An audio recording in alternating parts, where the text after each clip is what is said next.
Hi, this is Zay23 from Super Awesome Builders, and today we'll be teaching you how to make a toilet. So, yeah, here's my house. And once we get into the bathroom, I'll show you the materials you will need. So here's the materials you will need. Water bucket. Where did it go? You need a collar drawn. I don't know how to say it. A button. Oops, wrong button. I like these buttons. A button, a lever, and a trap door, I believe.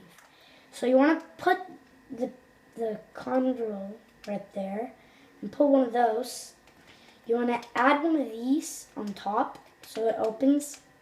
Add the button right above it.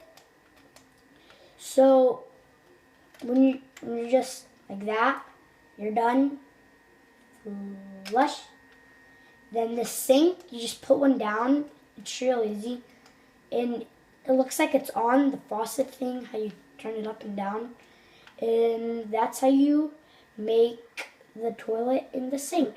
Thank you for watching. Once again, this is Super Awesome Builders. Like and subscribe, and bye.